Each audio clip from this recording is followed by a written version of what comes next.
نماز پڑھنے سے پہلے دونوں پاؤں بالکل سیدھے ہونے چاہیے۔ ان دونوں پاؤں بالکل سیدھے ہوں اور خانہ کعبہ کی طرف اس کا منہ ہو۔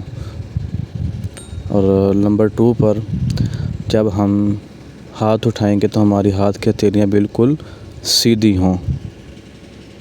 نمبر 3 اور اس کے بعد ہاتھ باندھ لینے ہیں ناف کے اوپر۔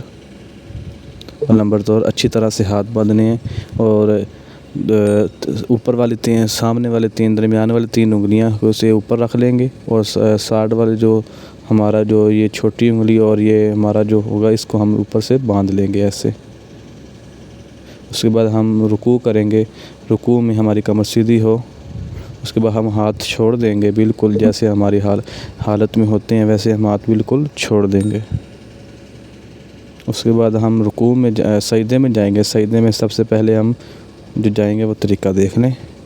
اس کے بعد ہمارے سجدے میں کمر بالکل سیدھی ہو، بالکل سیدھی ہو، اور پاؤں ہمارے پیچھے سے اس طرح ہونے چاہیے، بالکل سیدھے ہوں۔ دونوں پاؤں ویسے مڑے ہوں، ان کی انگلیاں آگے کی طرف ہوں۔ یہ دیکھ لیں، بالکل ایسے ہونے چاہیے۔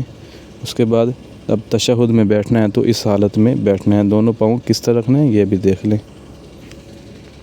اور تشہد کی حالت میں ہاتھ اس طرح رکھنے ہیں جیسے آپ یہ دیکھ سکتے ہیں۔